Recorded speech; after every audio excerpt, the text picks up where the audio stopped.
Voiture de commercial sans aucun doute, voiture familiale un peu moins.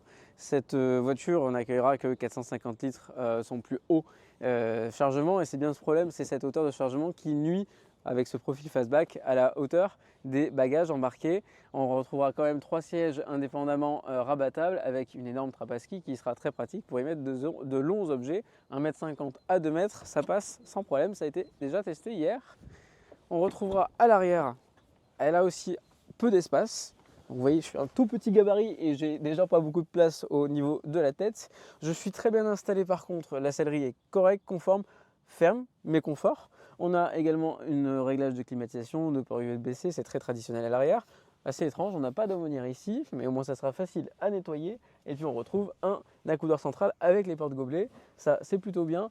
Fait à signaler, on a un toit ouvrant à l'avant qui n'est pas panoramique mais qui permet au moins de prendre le grand air. Alors très aseptisé pour le filet anti-remous car même ouvert à 7 degrés on ne sent rien, on ne sent pas le froid à l'intérieur.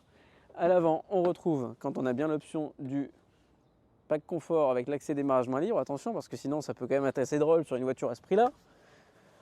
Une jante de volant assez épaisse, toutes les options du catalogue là, qui ont été cochées grâce au pack innovation, l'affichage tête haute, cette double dalle qui a été instaurée grâce au restylage et les mêmes menus que tout le reste de la gamme. On va avoir un planificateur d'itinéraire, vous le voyez. Alors attention, il est bien mais il est parfois pas tout à fait précis, pas tout à fait complet et ça c'est un peu dommage.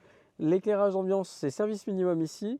Pour ceux qui connaissent très bien la gamme BM, vous aurez remarqué que sur les modèles i5 et i7, on a un dynamique ici avec un bandeau lumineux et ce n'est pas le cas ici, c'est juste fixe. On a toujours notre platine historique chez BMW avec le désormais sélecteur de vitesse en tout petit, les modes de conduite EcoPro, les modes de conduite confort ou les modes de conduite sport. En revanche, on est plutôt bien installé, on a quand même une assise avec la possibilité de régler.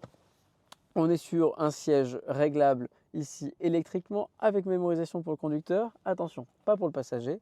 Elle possède en revanche un équipement très bien, c'est sa caméra 360 degrés avec sa vue 3D qui est elle de très bonne qualité. Et ça c'est plutôt bien vu.